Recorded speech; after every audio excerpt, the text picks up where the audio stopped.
everyone who's here. I just wanted to introduce CauseMatch as a fundraising technology platform that helps organizations all over the world raise more money to further the good work that they do. My name is Sari Holtz. I'm the VP of Marketing. And we've been working with Tzvi Schectman from PhoneRaise, who will be giving the webinar today. Tzvi is a master of call center fundraising. He's created a technology that has streamlined the entire call center process and made it easier for volunteer call center staffers and for paid call center staffers to call more efficiently, to get more donations, to get higher donations. So I'm going to turn the floor over to Tzvi, who's going to give us some tips for call center management and how to get the most out of your fundraising call center. Okay, thank you, Sari.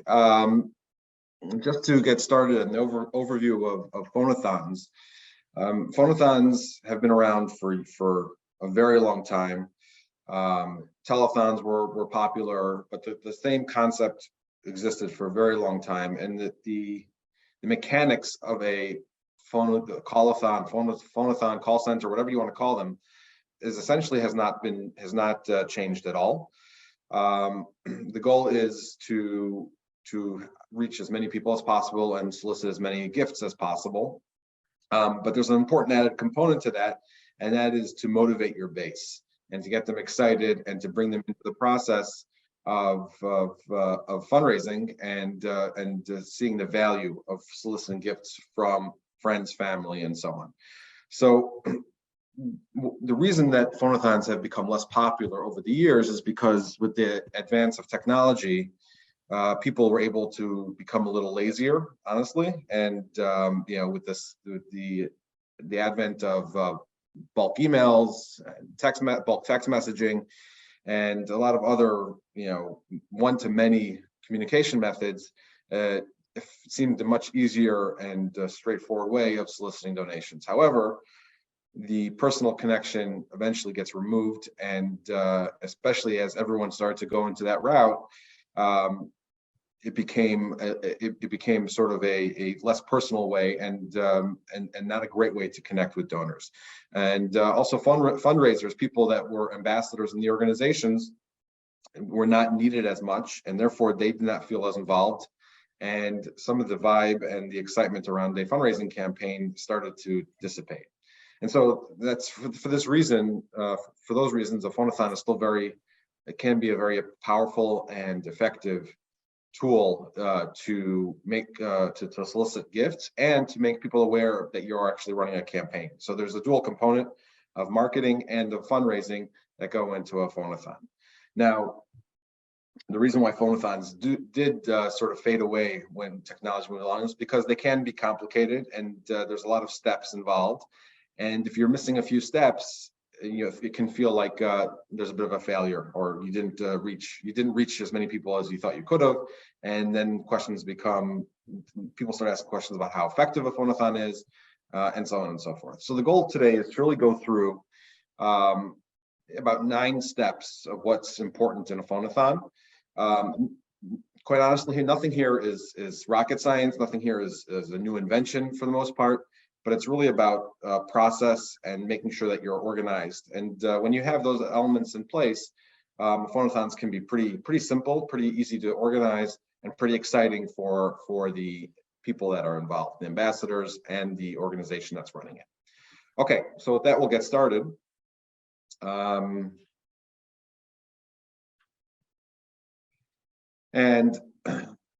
we'll go start with step 1. And establishing the fundamentals of a call center. There's a few crucial points that you need to think about before you decide how your call center is going to be structured and when you're going to be holding it. And we'll go through some of those a little bit quickly. How long is your campaign going to be? Is it going to be? Do you have a 2-day, 3-day, 4-day campaign? And are you going to have a call center that's stretching over multiple days? So you're going to have 2 or 3 days of a call center. It'll depend on how many volunteers you have available, how many ambassadors. Or are you cramming everything into one day? It's an all-out, 24-hour campaign. So you want to have a call center that is just going to take place in one day. So you have to decide what your capacity is to have a call center across multiple days, a phone-a-thon across multiple days, or just having it for a set amount of time on one day. Next question is day or evening. This will depend on multiple things. Do you have volunteers available at certain time slots? When do you feel is the best time to reach people? Most communities, it seems like 6 to 9 p.m. is your best time to call, but sometimes it's hard to get volunteers then. So those are things you need to think about and say, when's the best time for a phone-a-thon to take place? There may be other extenuating circumstances why you want to do it during the day, whether it's during a holiday and so on. But you need to think about the pros and cons of having it during those times. Again, Sunday or a weekday. Some communities, Sunday is a great time to run a campaign, or they're expecting, or you generally have your campaign on a Sunday, so people are geared up and ready to run to give on a Sunday. However, Sunday sometimes is a family day, and people are not as active on their phones or their computer, and it may be harder to reach them, or they may be more annoyed if you're reaching them during family time versus a work time or after hours in the evenings. So you need to think through all of those details and say, what's the best fit for our community? And the goal here is not to tell you which way is the best way, because it really will depend on a lot of factors. But you need to think about these concepts to make sure that you're going to position your phone-a-thon at the best time, best place possible. And there's two ways to approach a phone-a-thon, and this will also depend on the type of organization you are and the type of ambassadors you have, and the availability of your ambassadors and volunteers. Some people like to do a really big call center where they have 50, 60 ambassadors in the room at the same time, and it creates a nice vibe and it's exciting and you can do some fun things. Or maybe that's not so super feasible. You have to work around ambassador schedules. So you say, 10 people can come at 6 p.m., 10 people can come at 8 p.m., and 10 people can come the next morning, and you create sort of smaller shifts. That might be beneficial to some organizations because they don't have as much staff and manpower, and it's easier to coordinate and to work in smaller shifts of 10 to 15 people. The vibe may not be there, may not be as fun, but if you feel like your volunteers and ambassadors don't care about that as much, and they want to really work for you and just make the calls, sometimes a smaller multi-shift call center will work better for your organization. So again, those are things to think about. Some criteria there is when are your ambassadors available? How long is your campaign going to be? Is it important to have a party-like atmosphere, or that's not so important? And you need to be realistic with the people you're working with to see what will work the best for you. How long are your volunteers? What's their bandwidth? How long are they going to be willing to commit? How much time are they willing to commit? Some volunteers, they say, yeah, I'll volunteer, but they feel like volunteering is a 45-minute commitment. And some people, when they volunteer, they think 2 to 3 hours over multiple days. So you need to think about who your volunteers are, and you need to ask them for something that's going to be appropriate for them. I think the average is 60 to 90 minutes is what most volunteers are willing to do. Now, if you have ambassadors that are part of your call center and they're active fundraisers, they should be committing to be more engaged and to be there for 2 hours, or maybe 90 minutes on day one and 90 minutes on day two if you're having a multi-day call center. So those are all things you need to think about, is how long are your volunteers willing to commit to when you set up your shifts. Another thing that's very important, especially, and we'll try and get this a little bit later when using CauseMatch and PhoneRaise, is do you have volunteers that want to call specific people? For example, you have ambassadors that solicited people in a previous campaign. Do you want them to have those same people or not? So it's going to be important, and we'll get to lists in a second, but it's going to be important when you're planning your call center to think about who your volunteers are. Are they going to be calling people that they've solicited in the past? Are they going to be calling friends and family? Or are they going to be taking a list from the organization and soliciting them? So you need to start thinking about, and it could be a mix. Some volunteers are going to want to call the people they called last year. Some volunteers want to just call friends and family. They don't want to cold call anybody. And some people don't want to bother their friends and family, and they are happy to cold call and only want to cold call. So you need to think about that. And as you start your planning, who your volunteers are going to be and what type of context they're going to be trying to call. And there's value for all of that. You want new donors in, so it's beneficial for them to call friends and family.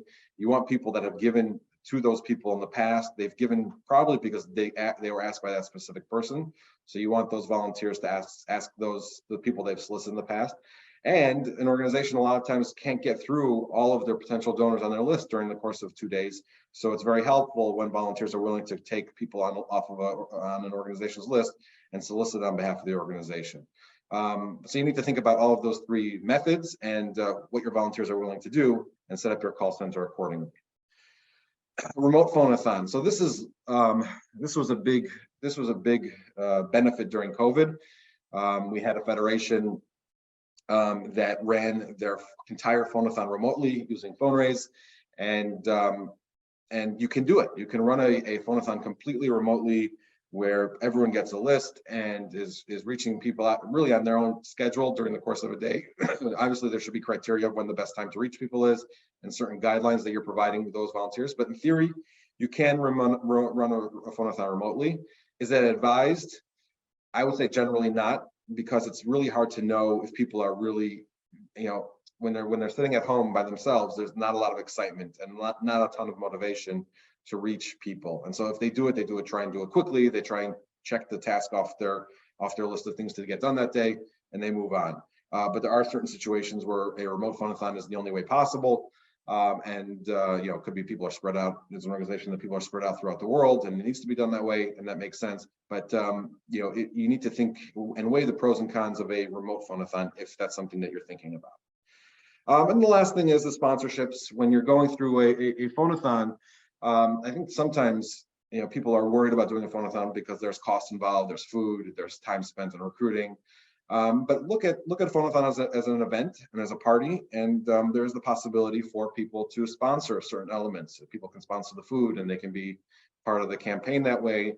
And take the time to think about people in your community, ambassadors, people that are willing to become a sponsor and get recognized for their sponsorships. So those are some initial things that you need to think about. There's 8 points here that you need to think about even before you start the actual planning. But just setting up the style of your phone-a-thon, what it's going to look like, it's important to think about all these things. Okay, one of the most important things on a phone-a-thon is your data, and because if you don't have data, you don't have a phone-a-thon. That's just common sense.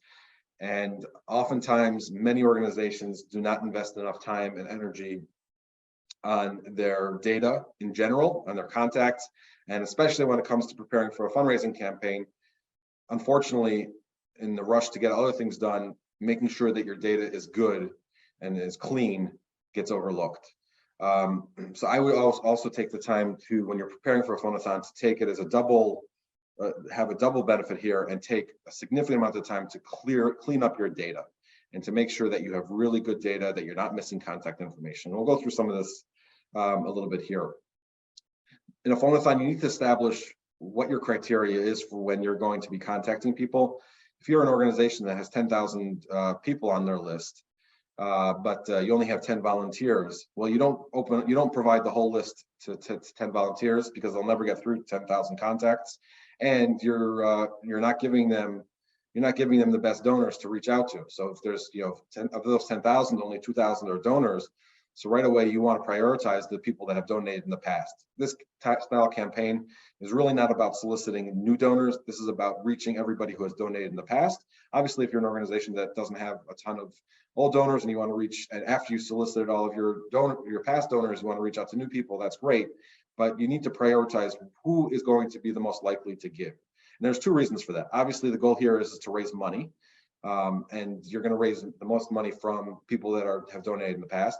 But also your ambassadors are going to be excited when they see results. If you give an ambassador a list of 100 people and everyone says no because they're just not that connected to the organization, they're going to be demoralized and they're never going to come back to your phone call, your phone center again, because they got nobody. So you really want to make sure that you're going to give your ambassadors people that are likely to donate because it's exciting for them. They feel that they've made an impact. If they don't solicit any gifts, they feel like their time was wasted, even though it's not. There's some value in people being asked, even if they decline or they are not available. But the reality is people want to feel like they are actually helping to raise money. So you want to make sure that you're establishing a list that makes sense and that fits the amount of ambassadors you're going to have. This is very, very important. Organizations say, oh yeah, I have 5,000 contacts or 7,000 contacts. And then when I look at the list for them, I run some analysis and I say, yeah, you have 7,000 contacts, but 3,000 are missing emails, 2,000 don't have any mobile numbers, and another 1,000 don't have any numbers at all. So you don't have 7,000 contacts, or whatever you're saying are, you have half or a quarter. And all of a sudden they realize that they don't have enough data for the amount of ambassadors they have to solicit, and they're scrambling at the last minute to try and collect more data. So it's important not only to look at your list and establish the criteria, but to make sure that you have phone numbers, primarily mobile, and also making sure that when you have a home phone number, it's really a home phone number, not a mobile number. Because even though you have two numbers and you just dump it into a home number because you already have a mobile slot filled, that's essentially dirty data. And you want to make sure, and again, every database is different. Some are more powerful than others. Some only allow you to have one mobile number per person. But it's important to make sure that your data is as clean as possible, because if it's not, you're gonna spend more time trying to clean data later, and ambassadors are going to try call numbers that aren't working. And there's a lot of ways to clean up a list. It's sort of outside the scope of this outside of the scope of this webinar. But you can append data. You can look for, you can run reports to see what's phone numbers, what's not phone numbers. But the bottom line is making sure that you have the right contact information is important. If you have contacts on your phone lists that are do not calls, however you flag those, make sure that they're not included when you prepare your data. So you don't want ambassadors calling people that don't want to be called. That's obviously common sense, but sometimes it gets overlooked in preparing data. You want to make sure that people that are deceased or have specifically asked not to be called are not called. Obviously, just because that's the right thing to do, but also it saves time. And, you know, every call that's a bad number, or the person doesn't want to be called, the volunteer spends is taking away from him calling somebody that potentially can be a donor. So you're wasting time, and therefore it's important to make sure that all of those types of numbers are not called. Dividing your list into tiers, this is very important. You obviously have ambassadors and staff that are better or are more excited to reach out to donors or do a better sales job, are more comfortable soliciting. So you want to break down your donor base into people that are more likely to give and also more likely to give higher amounts of gifts. Again, this is something that is pretty straightforward, but you want to prepare and plan your list accordingly. Make sure that your data is set up in a way that your top volunteers will get the best potential of givers and higher levels of giving. Okay. Here's some sample pieces of data that you're going to want to make available to your ambassadors, the ones that are soliciting gifts during a phone-a-thon. These are, at least for PhoneRaise, and I'm suggesting any tool you're using, even if it's not PhoneRaise, or whether you're going to be using paper or a spreadsheet, this is the very basics of what you need at a minimum. An ID, and I say you need an ID. This is your CRM's contact ID or account ID, because if you're going to load data back into your CRM, you want to make sure that you have an ID that can match up. But obviously the basics are primary first and last name, primary contact information, and then a spouse, secondary first and last, phone numbers, emails. I think it is important to have your secondary contact information there as well. But for sure, you need a first name, last name, a phone number, email, and a home phone number in case you want to try that as well. So those are, you know, the obvious required fields. And then these are recommended. You want to, if possible, and if you have the time, to pre-assign specific ambassadors to prospects, and especially if those ambassadors have solicited these people in advance, you're going to want to do that. For PhoneRaise, you're also going to want to include a phone number so we can match it up. I'm not going to go into those details yet. Affiliation, how are they connected with your organization? Are they a student? Are they a parent? Are they a participant? Do they go to classes? Whatever your organization does, it's important to know. It's important for the ambassador to know how their involvement is in the organization, because it's more personal when they say as a student of this organization, or as a participant, or as a parent of this student. You want to make sure that it sounds like you know what you're talking about when you're talking to this potential donor. So affiliation is important. And ask amount. Now there's a lot of debate back and forth if you actually use an ask amount in a solicitation. Do you say, can I ask for a gift of 180? Sometimes it puts donors on the spot. Some people are comfortable doing that. Some people are not. But even if you're not going to overtly ask them for a specific amount. Letting the volunteer, the ambassador, know what you're sort of expecting from that donor is important, because as the conversation goes out, sometimes the volunteer will say, we'll ask how much are you asking for, or as in the course of a conversation, you could say we're looking for this amount. So it's important for a donor, because it runs the gamut. You can have $18 donors and you can have $1,800 donors, and so to ask for an $18 gift from a potential $1,800 donor is a big no-no. So you want to make sure that you have an ask amount in there. Obviously, a recent donation amount is important. You want to know, you want the volunteer to know what they've given in the past. Also helpful is a recent donation date. So, it could be they only gave 3 years ago. That's not going to be as strong as somebody who gave 6 months ago or a year ago. And if you had a 2021 campaign, it's important to know what they gave last year in last year's 2021 campaign, or it's going to be 2022 campaign. So that they can be aware of what this person's giving capacity is. Now, some advanced data, and this generally is better for when staff are calling, and you have to decide if you're going to make this data available to ambassadors. Many organizations don't, at least the general donation information. But some things to think about is how much they've given over the course of a lifetime, how many donations they've given, lifetime donation counts, and their total, the highest donation amount they've ever given. Not cumulatively, but the highest one-time gift they've given. So those are things to think about, and also sometimes their address information, especially if you're spread out over a wide geographic area. That can be helpful to pinpoint where they live, and this is all beneficial as part of conversations. The more data a volunteer has, the more conversational the conversation can be, and it's not just we're running a campaign, can you donate $18? Now, a lot of times that's the gist of the conversation, because the donor wants to get on the phone and off the phone pretty quickly. But sometimes there's conversations that are longer, and the more data you have to talk about, the better off you are. So these are some suggested data points to include. Okay, step 3.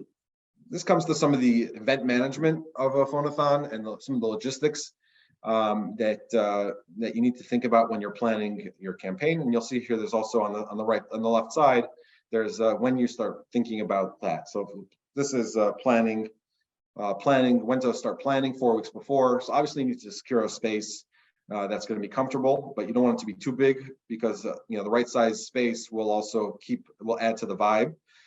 Food and decor. This is an important piece, and I think sometimes it gets overlooked. Sometimes it's not the style of the organization, but you really want to try and convert a phone-a-thon into can you do us a favor and make phone calls to come to a fun party style event where there's good food and we're going to make this exciting. The more exciting you make it, the more likely people are willing to come back again. Again, that's not the main reason they're coming. They're coming because they value the organization. But you want them to feel like they're being pampered a little bit, and it's a fun environment to be in. So food and decor is part of that, and then personnel. So personnel, when I say personnel, we're talking about the staff that are going to be involved in the phone-a-thon. And looks like this slide got shipped. Oh, there we go. So we have there's three crucial people involved in setting up a phone-a-thon, and this is generally people that are in the organization that are working there. You have the cheerleader, the technocrat, and the leadership. So the cheerleader is somebody that really motivates and gets people excited. It makes them feel good. It recognizes them for raising money. When they get a donation, they're very vocal. They're very extroverted. They're constantly encouraging, and they're very excitable. That's important to creating a fun and exciting vibe in a call center. The technocrat is the details person. This is the person that is going to be managing the lists. If there's whatever system they're using, whatever technology, they're managing the technology. They're making sure that everything is set up properly, and making sure that everything is running smoothly. So they're a lot of times behind the scenes, and they are making sure that everything that's there needs to be there, and so on.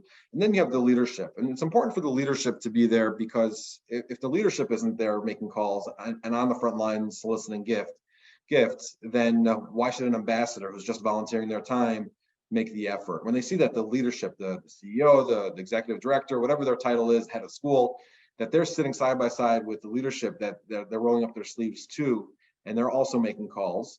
Not just floating around and thanking people, but actually sitting there and making calls with them. It motivates them, and there's a little bit of respect when it comes to having that there.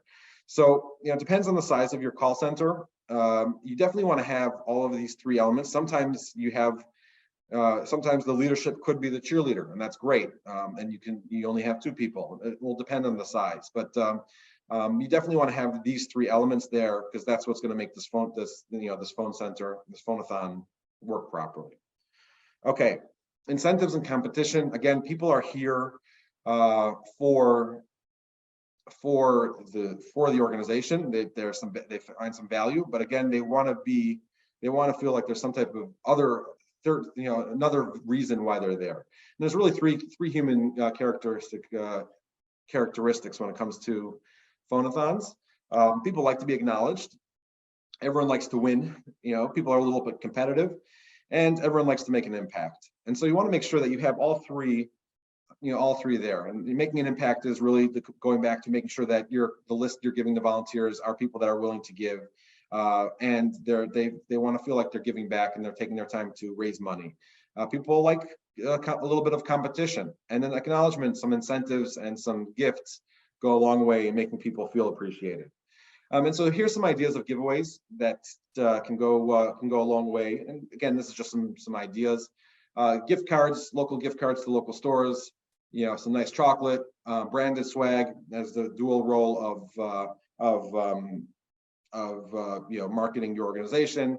Scratch off cards are important. And another idea is branded pop sockets and thank you cards. And I have scratch off cards bolded because it sort of adds another fun, competitive way to get involved. And scratch off cards are essentially people can scratch off. You can print scratch off cards. There's a number of places online. I can provide those if needed, but where you can create your own prizes, and you have, let's say you have 10 bigger prizes, 10 medium-sized prizes, and 10 small prizes. Everybody wins something, but it's the opportunity to win a bigger prize, and people always like to reveal what they're going to win. So that's just a fun way that I've seen scratch-off cards go a long way in being very successful. Incentives. This is some pretty easy incentives that can be fun. And this is during the call center. Who's raising the most money in donations and pledges? Who got the most donors? Sometimes people get smaller donors, but they get the most donors. So there's, you can provide prizes for these types of things. Who spends the most time at a phone-a-thon? So it doesn't matter what list they get; they're just working the hardest. Who's contacted, who's reached out, who's reached the most prospects, who got the highest single gift. And then you can even do things fun like got a random donation amount and make whoever gets a random donation amount gets a special prize, things like that. But there's many other ways to make this competitive, whether it's teams and so on. You could do staff against volunteers, just different fun ways to motivate people to get their competitive juices flowing. And these are basic ideas. Okay, step 5, recruiting volunteers. You definitely don't want to wait till the last day. You want to spend, I suggest at least 2 weeks before, if not more than that, spending time recruiting your volunteers. And there's, again, every organization has its own volunteers that they can reach out to. And this is just some general categories. Again, some will work for your organization, some won't. Obviously, brand ambassadors are your #1 priority. These are the ones that are closest to your organization. They care the most about what you do, and they're the ones that are most willing. So you want to go after them first, people that you have close connections with, people that have solicited in the past. Board members, sometimes it's like pulling teeth. It depends on the type of board you have and how involved they are. It can be pulling teeth to get board members involved, but again, this goes back to the leadership piece as well. If you can get your board members on board, and it doesn't necessarily have to be the whole board, but the board members that are willing to go the extra mile, it's going to be important to see if they'll come on board. And it's nice to see it's nice for your board members to see other volunteers getting on board, and it's just another touch point to make sure your board members stay engaged. Students, if you have a school, obviously a high school or seminary, or you're in a community where there are high school students available to get involved and make calls, they can be very effective. Again, you have to motivate them in the right way, whether it's incentives or competitions. but students can be, and I'm not necessarily saying, you can get younger students. Sometimes that comes across as being, cute and fun when you have 11, 12-year-olds making calls, but again, it has to be the right situation. Sometimes it comes, sometimes it doesn't work out. But generally high school students and older can be effective in doing that. Youth groups, if you have youth groups in your community that are looking for some type of community service, sometimes they have to perform certain amount of hours of chesed hours, I guess you can call it, and they can potentially get involved. Retirees, some retirees are looking for impact activities for them to do, and some of them are very good at working the phones. They're patient, they can make good conversation, and they're active enough to and they're looking for things to do. Sometimes you can be very effective in soliciting retirees to get involved. And this is, if you have people in your organization, sales specialists, people that are on the phone constantly, that are good networkers, they like to pick up the phone and talk to people. You would have to hand pick these types of people, but every organization has some of these people that are involved that may not be a brand ambassador, but if you talk to them in a way of like, we need fundraising help, we want you to go after some of our higher level donors, they may be interested in getting involved. So those are some ideas that we've incorporated in the past. Okay, step 6. Deciding on a messaging and communications plan. Again, every community is different. The theme is going to be different. The tone is going to be different. How much on a limb are you willing to go in terms of how you're asking for gifts? But it's important to make sure that you craft your messages in advance and that your volunteers know what they're going to be saying. So here's some important pieces in terms of donor-centric messaging.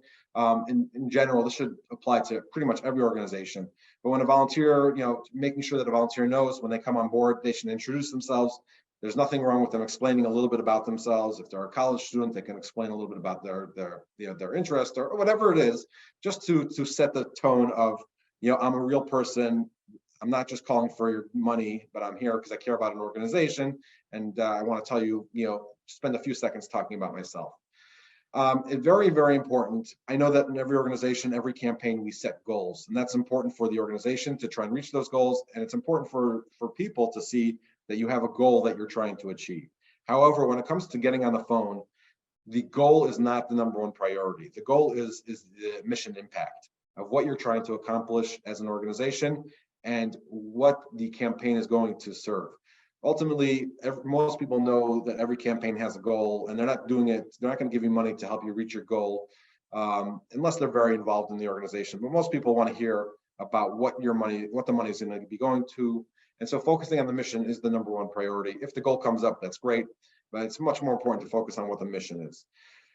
Keeping the language donor-centric is important. So not about what we do as an organization and this is what we do, but no, really your gift and your investment and your partnership and giving towards helping people in whatever way your organization helps people is the way to really, keep them engaged. It's talking about their involvement, their gift, and appreciating their support. And this is pretty standard donor-centric language. But the more used and the more and the more appreciation you show for the donor that they're a partner, not just an ATM machine, obviously the better off you're going to be. Previous gifts and new asks. Again, we mentioned this before, but it's a good idea to know how much they've given in the past and what you're going to ask them for on the call. And always appreciation, whether they have given in the past or not. You always want to, or if they decline, if they say no, you still want to show appreciation and thank them. And most phone calls obviously are relatively short. They're going to be less than a minute, or they're going to be technical, taking credit card information and moving on. Some prospects will like to have a conversation and will like to have more.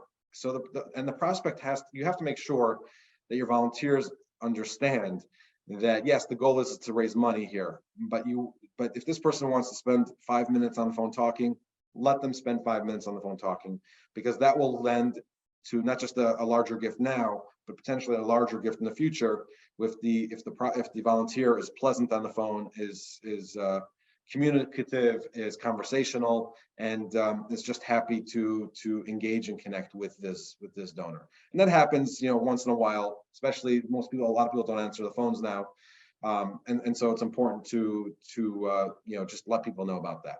Okay, communication plan. So we just mentioned a lot of people don't answer the phones.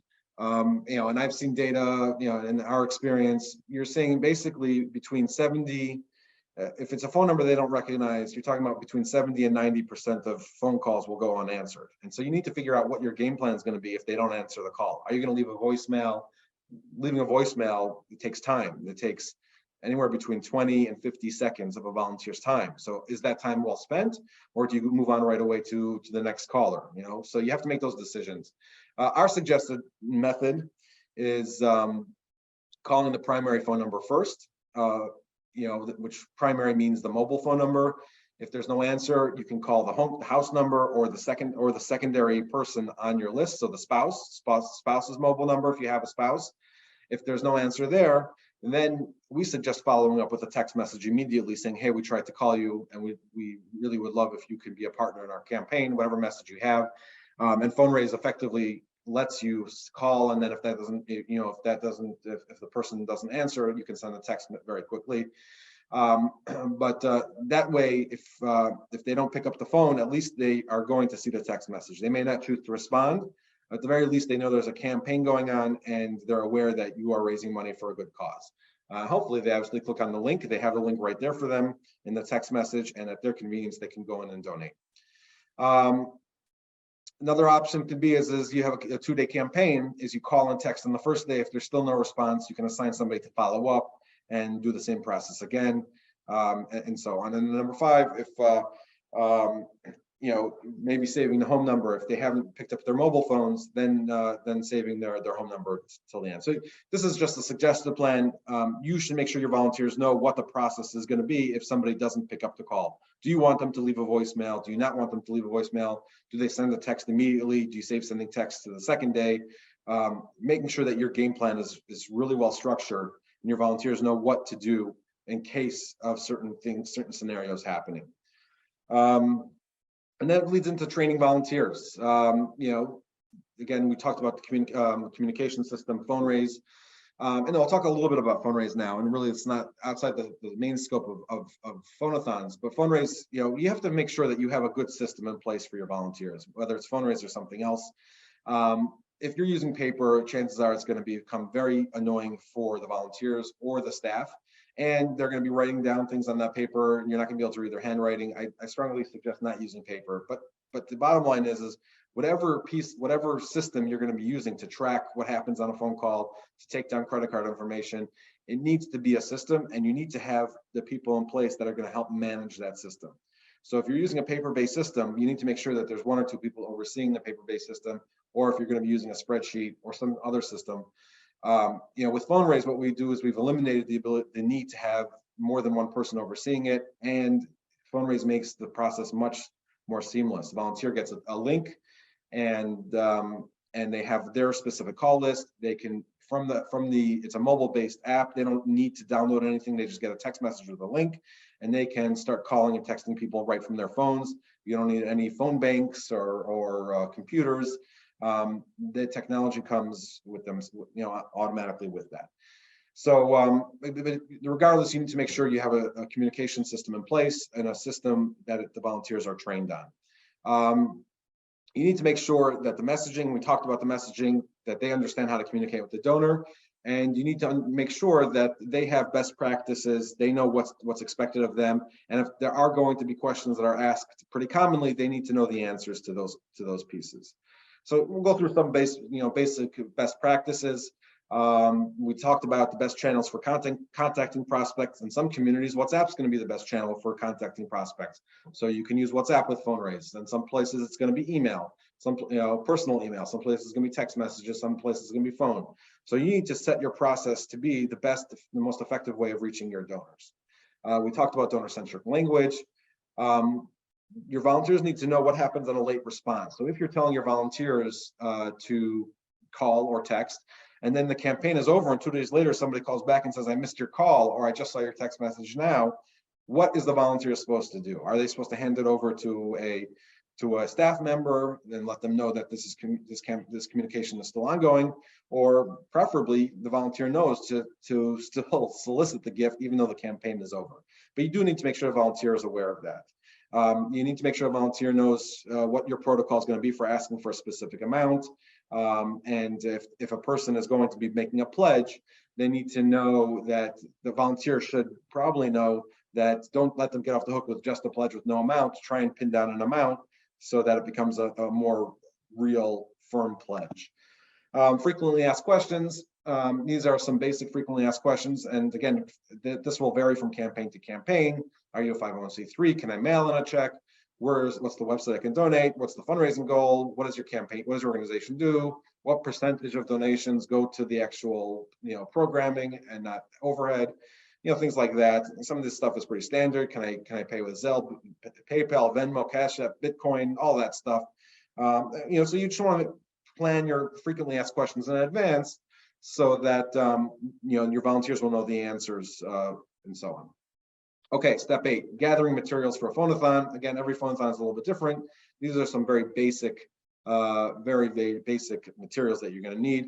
If you're going to be checking in volunteers, you want to make sure you have check-in materials so you know who came, who didn't come. If you're giving out gifts or swag when they come, you want to make sure you have that. Name tags, things like that. Good food, decor, headsets. If they're going to be using desktops, you want to make sure that they have headsets so people don't hear other people talking. Or as a gift, you could give out some pretty affordable wireless earbuds. They're pretty cheap these days. Or just reminding people to bring their own AirPods or whatever they have with them as well, as necessary. Other materials that you could bring, chargers, extension cords. You want to make sure that you have internet service wherever you're going to be and a good call network, call signal. Sometimes you don't think about those things and you come to a building and they have lousy internet service or they have terrible network reception, and then you're stuck. So you want to make sure that whatever facility you're going to be using, that they have a very good Wi-Fi and or preferably both, a very strong cell signal, and so on. So those are some basic materials, and obviously a screen to track if you're whether you're tracking on a cause match or show goals. A few laptops. It's always good to have laptops just to track the back end of whatever you're managing, whether it's in PhoneRaise or something else, entering in offline donations and so on. A bell. So this is a pretty cool thing. You've seen a bell used in many different situations to signify a milestone. When the classic example is when somebody finishes their treatments and they're free from disease, they ring a bell on their way out. But it's a pretty cool tool also for phone-a-thons. When somebody gets a donation, every time a donation is received, they get to ring the bell. That signifies to other people that donations are being accepted. And even if they're struggling to get donations, there are donations coming in, and people like to ring that bell to say a donation came in. Pen and paper, however much we hate pen and paper, sometimes it comes in useful, whether the volunteer wants to just put notes in. No, even though you can track notes online, PhoneRaise you can put notes in, but sometimes the people like to put a note on the note using pen and paper first before it gets inputted. So you always want to have some pen and paper in as backups. So there's some basic materials that you're going to want to have. And then when and before volunteers arrive, some basic criteria. These are pretty straightforward, but any of the volunteers that have committed to coming, you want to remind them 48 hours in advance. You want to just remind them that it's going to be, hopefully a little bit of fun, little contest incentives, just to keep them excited and not realize that they're going to find something else to do last minute. You want to remind them 24 hours in advance. With PhoneRaise, we suggest providing a tutorial video of how to use PhoneRaise 24 hours in advance, maybe even giving them access to their list a little bit earlier, so that they're ready to go right when they come. And then, sending them a text right a few hours before the call center starts, just say, we can't wait to have you come. Here's your link to PhoneRaise. You can get started in advance if you want, whatever you need. And then, looks like my battery's running low, so I'm gonna wrap this up quickly, but at a phone-a-thon, you're going to have, you want to make sure that people are checking in. You want to try and create a goal during the phone-a-thon and set materials. You want to make sure you have all your materials there. They're going to take food, and then if you need to do a refresher training, you do that. And yeah, that's pretty much the how-to of a phonathon. And I'm open to any questions.